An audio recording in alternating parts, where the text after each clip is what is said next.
Selamat bertemu lagi semuanya. Masih bersama seri tutorial Adobe Photoshop di channel Bagi Ilmu. Kali ini kita akan membahas cara membuat efek realistik menggunakan Adobe Photoshop. Seperti terlihat pada layar, di sini sudah ada sebuah gambar dua ekor jerapah yang seolah-olah dia keluar dari fotonya yang sebenarnya.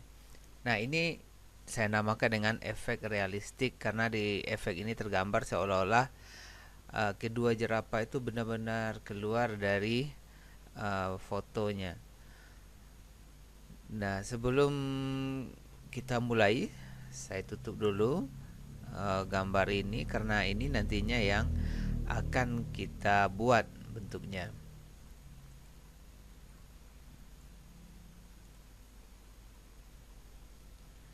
Langkah pertama kita buka gambar jerapah itu lagi.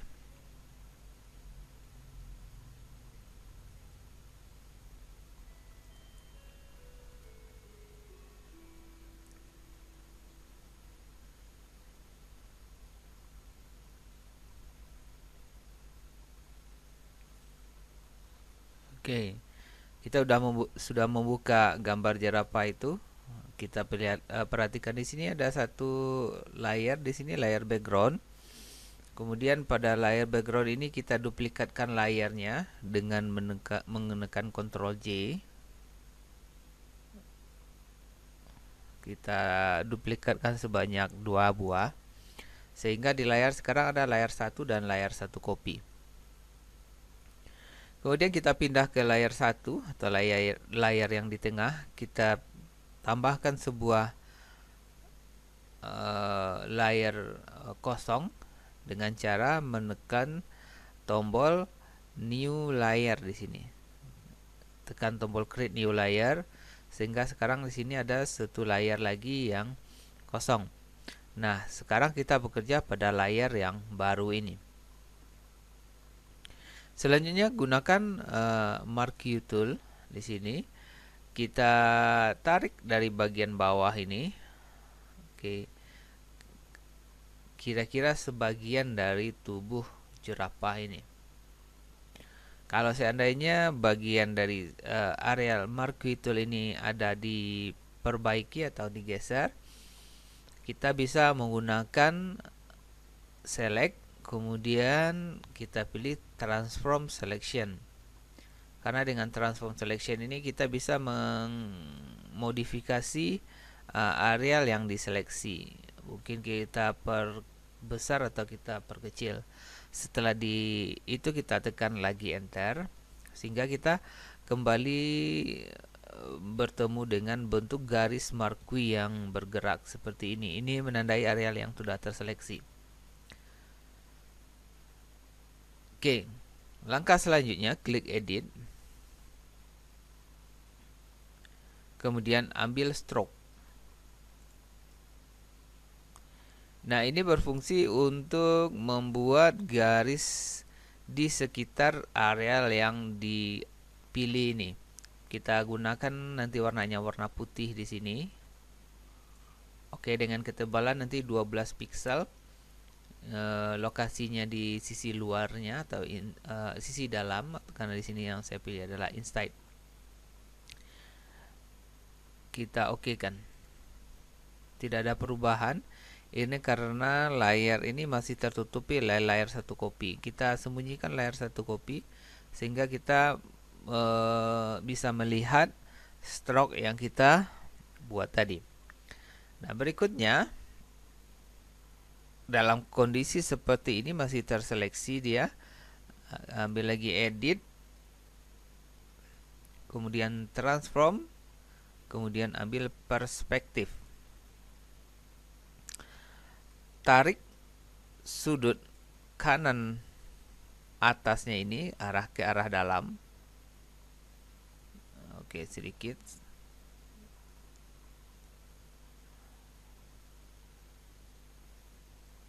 Kemudian sudut kanan bawahnya kita tarik ke arah luar.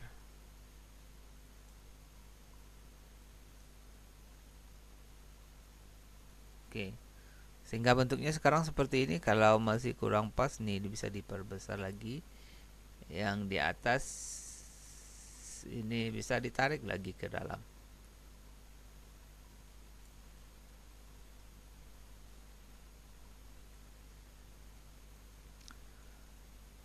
Oke, kemudian ambil lagi edit, transform, kemudian pilih di sini scale atau skala.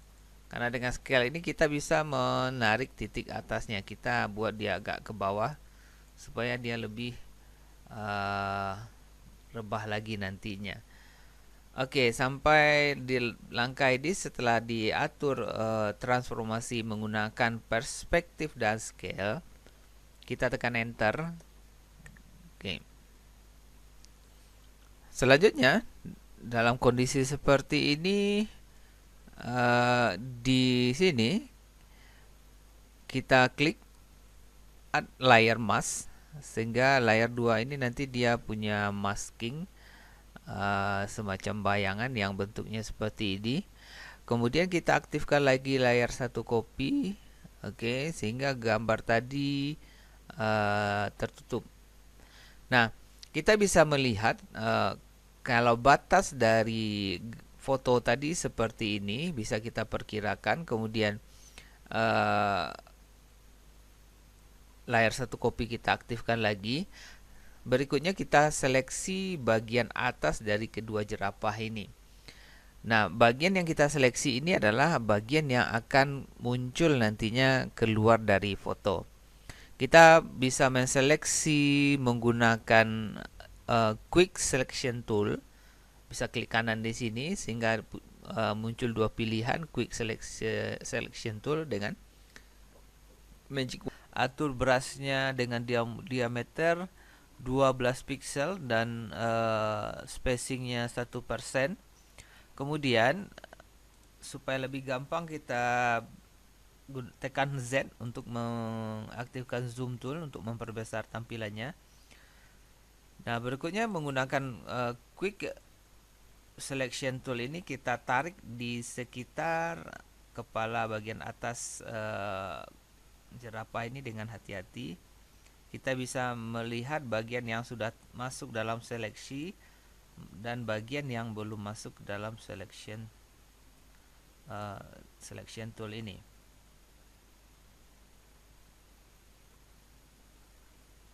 Oke, proses ini sangat dipengaruhi oleh besarnya memori komputer serta kualitas dari prosesor yang kita gunakan. Jadi kalau RAM kita semakin besar, prosesnya akan semakin cepat lagi.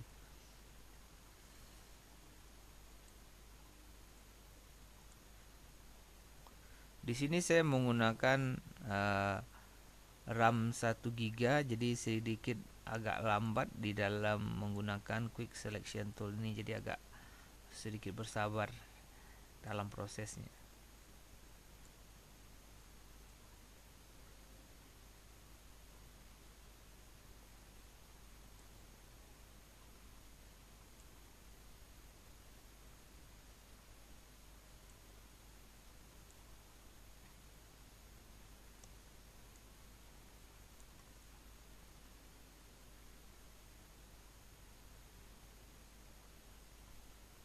Ini nampak batas-batas yang sudah terseleksi dengan yang belum terseleksi.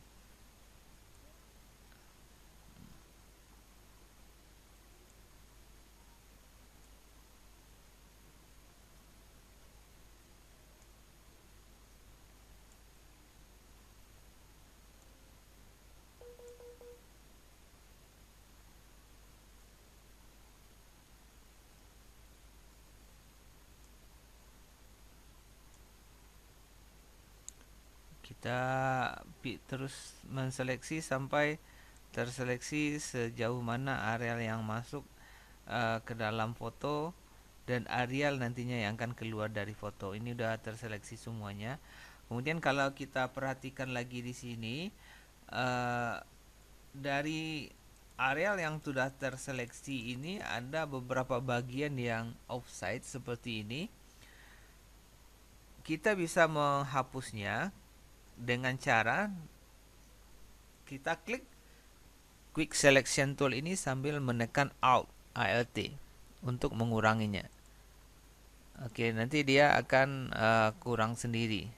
Karena dengan Quick Selection Tool ini ada yang bentuknya tanda tambah seperti ini, berarti dia akan menambahkan arealnya. Kemudian ada tanda minus seperti ini kalau apabila kita menekan Alt atau Alt, sehingga nanti kita bisa menghapus atau areal-areal yang kelebihan dalam menseleksinya.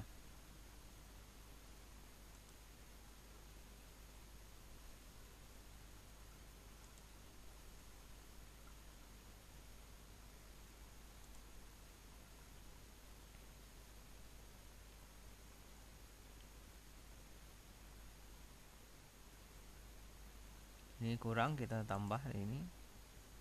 Perhatikan pada saat menekan nanti kursor dari Quick Selection Tool ini berisi tanda tambah di dalam atau tanda minus. Kalau tambah untuk menambahkan, tanda minus untuk mengurangi. Seperti ini yang kelebihan, kita hapus dengan tanda minusnya. Tekan Alt.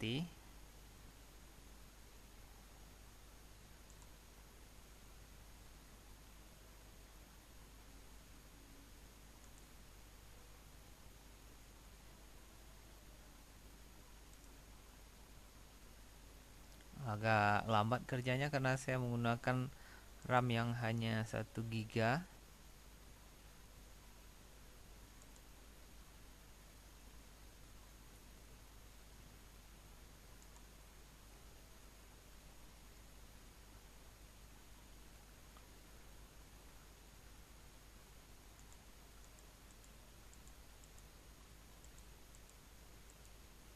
Oke, untuk memastikan biar tidak ada bagian yang salah pilih, nanti ini saya geser lagi sedikit terus ke bawah.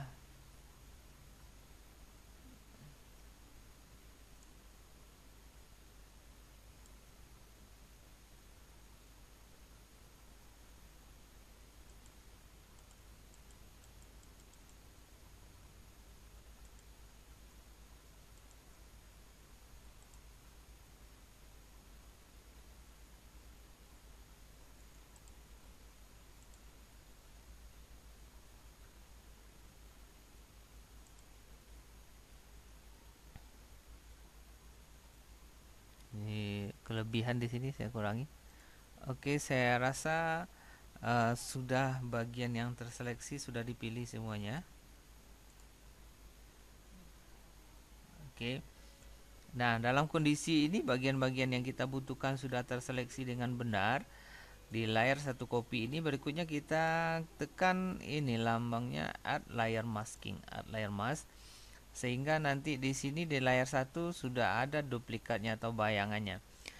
Sehingga dengan bentuk yang seperti itu, yang aktif sekarang adalah maskingnya. Areal yang lain, areal yang di luar bagian yang terseleksi sudah dihapus. Dengan demikian pengaruhnya nanti layar yang di bawahnya, layar 2 yang memiliki bentuk seperti ini, dia akan muncul dengan sendirinya. Langkah berikutnya adalah kita pindah ke layar di bawah, layar 2 di bawah. Kita klik kanan di sini, aktifkan Magic Wand, kemudian klik di areal di luar kira-kira seperti ini, sehingga dalam kondisinya kita lihat di layar ini terseleksi semua bagian kecuali bagian yang ada di dalam bagian di luar kotak ini. Nah, berikutnya kita pindah ke layar 1 yang di bawah. Kita akan menghapus bagian ini karena pada layar 1 ini sebenarnya yang kita butuhkan cuma areal yang ada di dalam frame atau bingkainya ini. Kemudian kita tekan delete. Oke, tidak ada perubahan yang kita lihat karena kondisinya sekarang kita masih punya layar background yang bentuknya sama dengan ini. Padahal dalam kondisinya kalau kita lihat di sini layar satunya sudah kosong atau sudah terhapus. Ini kalau saya hidden nanti di sini, kita bisa lihat seperti inilah kondisinya yang ada sekarang. Jadi kalau ini diaktifkan, oke. Kalau itu diaktifkan, dia tidak ada pengaruhnya karena semua layar ini punya latar yang sama. Oke, saya klik layar background di sini. Saya tambahkan satu layar lagi. Create a new layer mask di sini. Oke. Kemudian pada bagian foreground ini saya klik button colornya atau color chipnya. Kemudian saya tukar warnanya jadi biru seperti ini. Oke, ini kita hilangkan dulu tanda seleksinya ini dengan menekan Ctrl D. Ctrl D gunanya untuk deselect, untuk menghilangkan areal yang terseleksi. Kita berada pada layar 1 dengan foreground color di sini warna biru muda. Kemudian kita tekan Alt backspace. Alt backspace itu tujuannya untuk memberi warna pada latar belakang. Kemudian kita ambil di sini gradient tool. Pilih salah satu warna di sini. Di sini ada warnanya dari biru muda ke putih. Ya, saya pilih yang ini. Kemudian dari atas ini, sudut atas saya tarik ke bawah sehingga muncul warna gradiennya. Oke. Nah, sekarang kita bisa melihat bentuk latar yang berwarna biru muda, biru lembut di situ. Oke, kita balik lagi ke layar ini yang di atas supaya dia bisa menyatu dengan gambar-gambar di bawahnya. Ini kita bisa merger dia dengan layar di bawah. Perhatikan saya berada pada layar paling atas, kemudian saya ambil layar. Di sini ada pilihannya Ctrl E atau merge down. Saya tekan apply. Oke, layarnya sekarang menyatu dengan di bawahnya.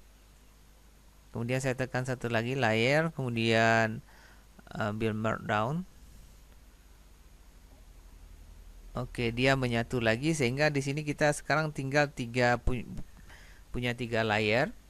Pertama layer ini, layer yang bergambar ini, kemudian layer yang bergambar biru gradasi biru lembut ini, kemudian layer background. Langkah selanjutnya yang akan kita lakukan lagi adalah membuat bayangan di sekitar pinggir frame ini. Caranya kita duplikasi dulu framenya pada layar baru. Kita seleksi arealnya menggunakan Marquee tool di sini.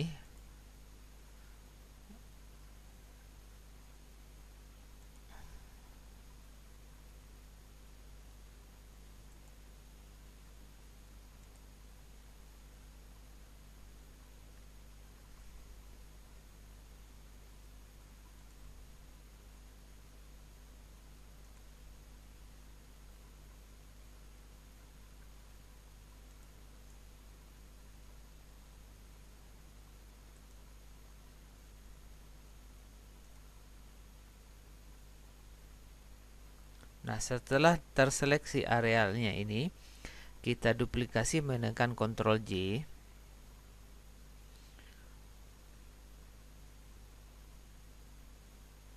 Sehingga pada layar yang baru ini yang diduplikasi cuma areal yang terseleksi tadi. Pada areal ini kita gunakan Magic Wand untuk menseleksi areal kosong. Sehingga terseleksi sekarang adalah areal yang ini. Kita bisa nonaktifkan dulu semuanya biar kita fokus bekerja pada layar ini. Nah, setelah dinonaktifkan sekarang yang terlihat cuma layar 4, layar yang paling atas. Sekarang yang terseleksi dengan Magic Wand itu adalah areal kosong. Kita bisa membalikannya dengan Ctrl Shift I. Sehingga sekarang adalah yang terseleksi adalah bagian yang bergambar. Kita bisa tukar color chip di sini dengan warna hitam.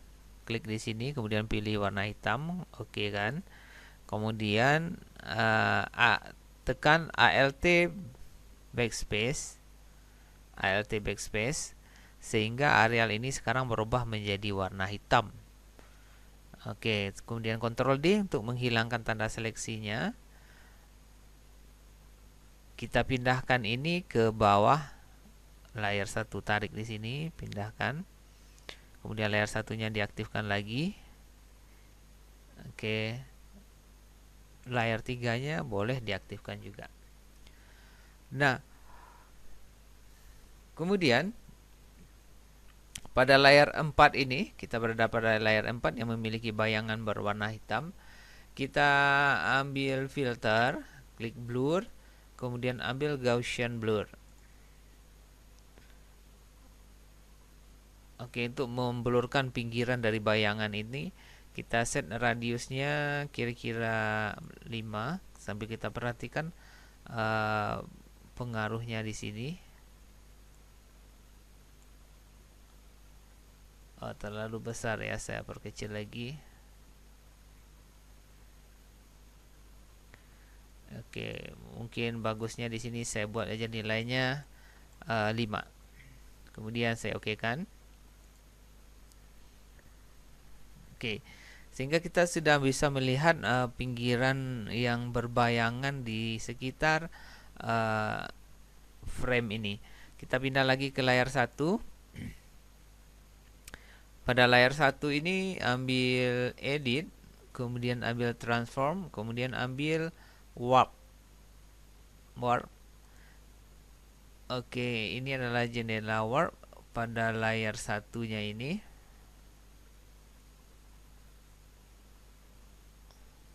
Oke, kita bisa tarik ini sedikit ke atas.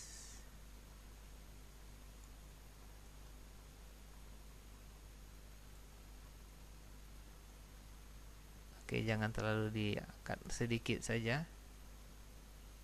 Yang ininya juga.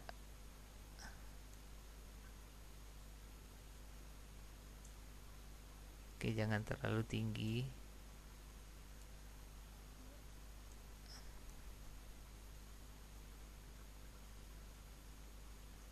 Oke, seperti itu kira-kira, kemudian kita tekan enter. Nah, karena ini pinggirannya akan terangkat, ini mengakibatkan layar 4 yang bayangannya menjadi besar. Jadi kita pindah ke layar bayangan ini, tekan Ctrl T untuk transformasi, merubah ukurannya. Ini bisa kita naikkan sedikit agar bayangannya jadi lebih kecil lagi.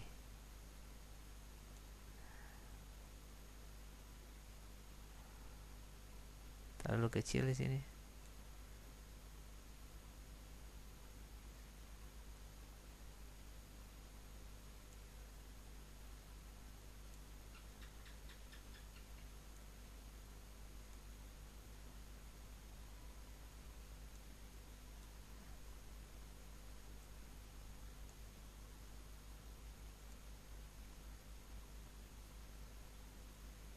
Oke, kita cari ukuran posisi yang pasnya.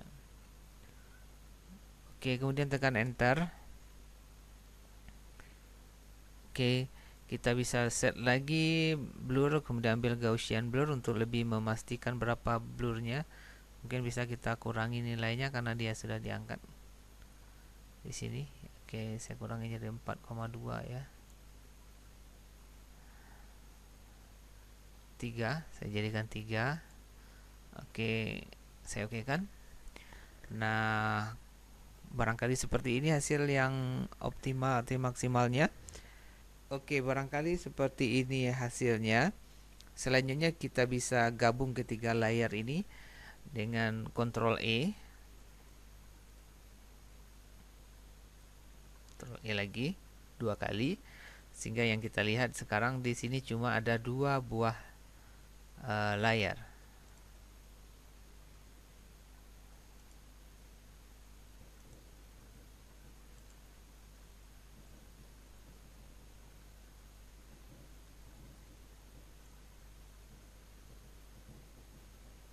Oke, sekarang kita cuma memiliki 2 layar, 1 layar dan 1 lagi background. Kita bisa sembunyikan layar yang di atas. Ini bentuk awalnya, kemudian ini bentuk akhirnya setelah diedit. Ini bentuk awalnya, kemudian ini bentuk akhirnya setelah kita edit. Oke, demikian kira-kira tutorial realistik foto efek menggunakan Adobe Photoshop. Terima kasih sudah menonton tayangan ini. Sampai bertemu lagi dalam seri tutorial lainnya.